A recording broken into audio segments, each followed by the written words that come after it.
Hello, whisperers. Welcome to the channel. If you enjoy tonight's tale, don't forget to like, subscribe, and share. It helps more than you know. Now, dim the lights, and let's begin tonight's story.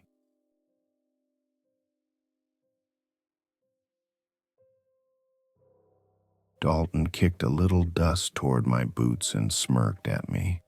Hey, Luke. Hey, man. Try not to shoot the desert itself, all right? Bullets are expensive and the sand hasn't done anything to you yet. He winked when he said it. It made my shoulders loosen a little. He always did that before new hunts. It was his way of telling me we're good, we're still here, nobody died yet. Mercer didn't react at all. Mercer treats humor like weather. He just watches it blow across the team to see if it changes direction. We were in the Four Corners Desert, late spring 1990. The sky felt so big it actually made me lightheaded for a minute. F.A.N.G had pushed us into this old sandstone cattle corral, where goats were stripped down like scrap. Dalton said the air smelled like burnt sage.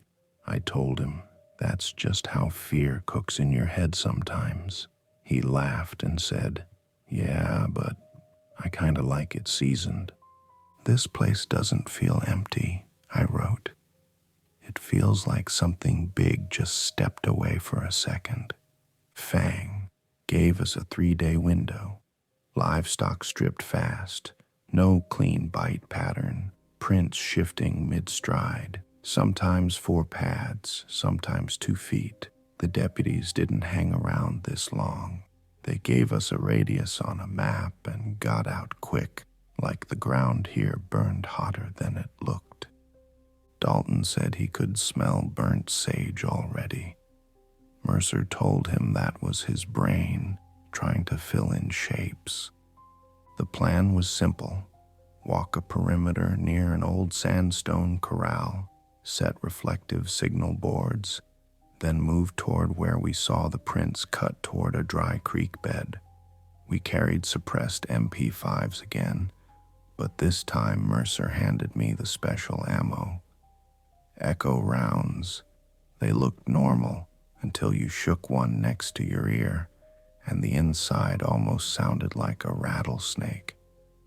Don't aim center mass, Mercer said. Here, you aim to break the idea of motion. Then when it pauses, then you kill it for real. The sun dropped behind a mesa, and the air went 10 degrees colder, like someone threw a switch. The shadows got long and mean. The silence out here wasn't the same as Georgia woods quiet. This desert quiet felt conscious, like it was waiting to see what we'd do first. We found the first carcass near a dried feeder trough. Goat. Torn open wrong. Not eaten like a wolf.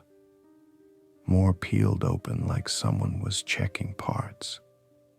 I felt my throat tighten. My fingers went numb a little. I didn't say it out loud, but I kept seeing Cody for half a second in flashes. Memory bleed. Happens when I get scared like I used to. Mercer looked at me once, didn't ask anything. Just watched how I set my feet. I think he checks if I remember my rules or if I'm drifting. We moved toward the dry wash. Dalton whispered, movement at 11. And I froze so hard it almost hurt my shoulders. Something low and tan-colored was crouched behind a brittle mesquite, half visible, half not. I thought coyote at first until the shoulders lifted too high for the body it had, then dropped right back like it remembered another shape.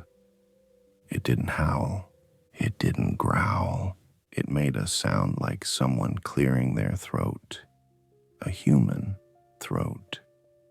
We didn't chase. Mercer didn't even look at me. I think he wanted to see if I'd make another rookie run like the first 2 hunts. I stayed put. My pulse jumped like it wanted control back, but I held.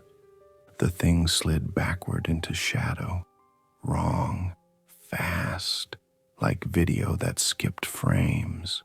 Dalton forced air out slow. "Okay," he said. "It's here." Mercer crouched and brushed the sand with his glove. The prints changed shape halfway through a step, like it was switching templates on the fly. "That's it," Mercer said. "This is a Skinwalker run." He pointed toward the far side of the wash where the moonlight made the sand look white as bone. "We push it toward that open. It loves cover. We don't give it any." The desert wind shifted, and for a second, just a second, it smelled like wet dog and hair burning on a stove coil. My heart made this short, hitched beat that reminded me of firelight and 2 friends dying fast in Georgia. I swallowed hard and tried to reset my breathing before they saw it slip. Dalton slapped my shoulder once. "Quick. You learned last time. Just don't forget this time." We started toward the wash edge, with the sky going star-pitted black above us. Every mile of heat from the day stayed in the sand like trapped breath. I kept thinking the ground was listening to us. "This place remembers monsters," I wrote down. We didn't know it yet, but it was already circling. We reached the dry wash fast, and the sand there was soft enough that each step sank half an inch. Moonlight made everything look bleached.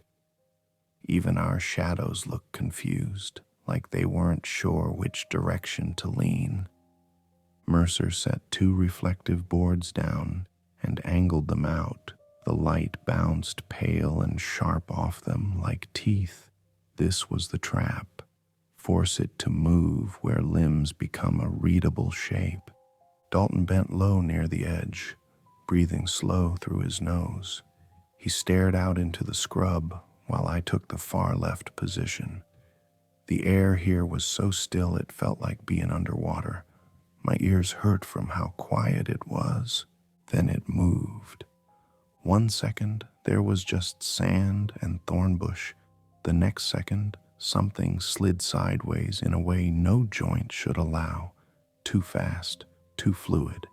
The shape flickered between dog and something taller, like it couldn't decide which mask to stay in.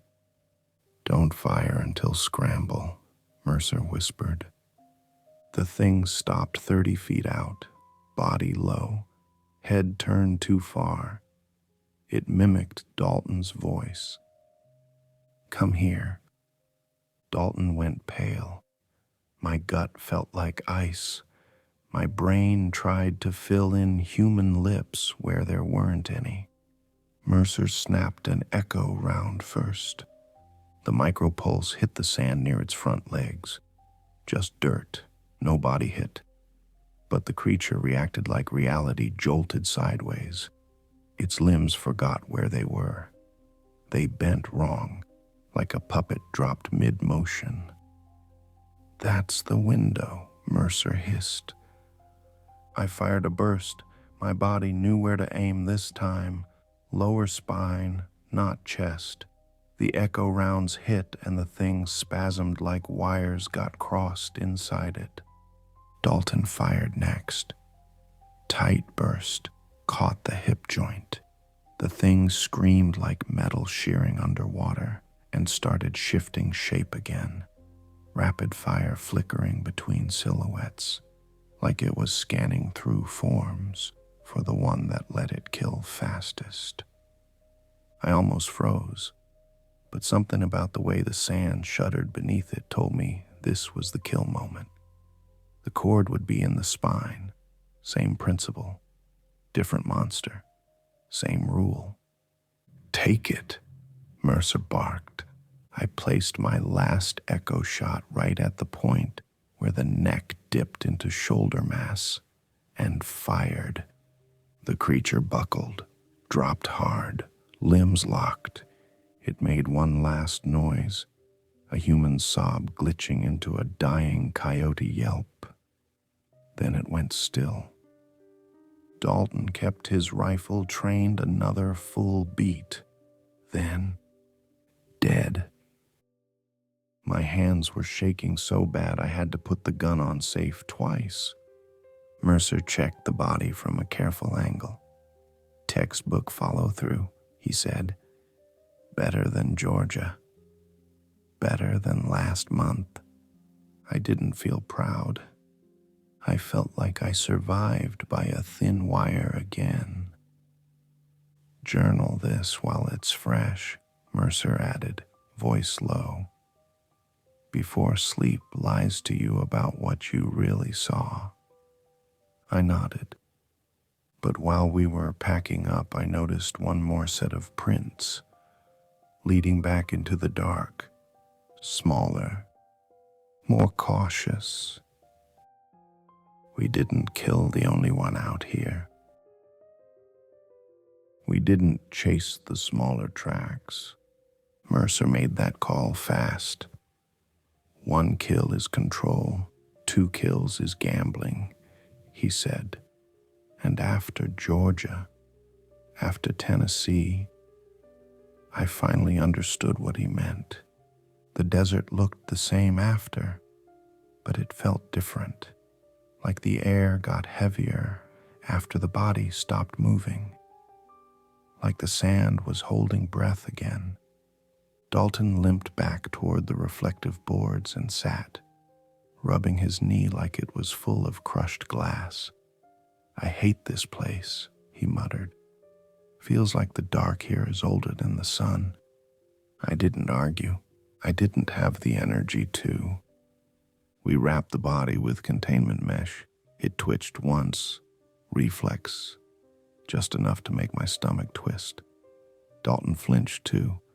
Not fear, just the memory of how fast things can go wrong. On the ride out, in the truck, nobody talked for a while. Headlights pulled long, strange shadows off every rock. The desert didn't look like a landscape anymore. It looked like ribs under skin. Mercer finally broke the silence. You adjusted this time, he said. Your first shot bought your second shot. I almost froze at the voice, I said. It sounded like him. Skinwalkers use memory as a weapon, Mercer said. You don't give them your past. You only give them now. Dalton elbowed me lightly with a tired half smirk. See? He's turning into a poet now. We're doomed. I actually laughed, quiet, real. It surprised me. They didn't see me wipe my eyes after. Back at our safe site, I wrote until my hand cramped. I wrote because these moments change shape when you sleep. They become cleaner, braver, less scared. But I was scared. I still am. And the notebook keeps things honest. The desert was silent at dawn, but not empty. And somewhere out there, in that thin peach light, something smaller than the one we put down was watching us leave. We don't get to see retirement. We just get the next hunt and the next creature that shouldn't exist. Tonight, I learned one new rule. Movement lies when the shape can change. Aim for the part that can't. I close this entry with that. And I pray. The next place we go has walls.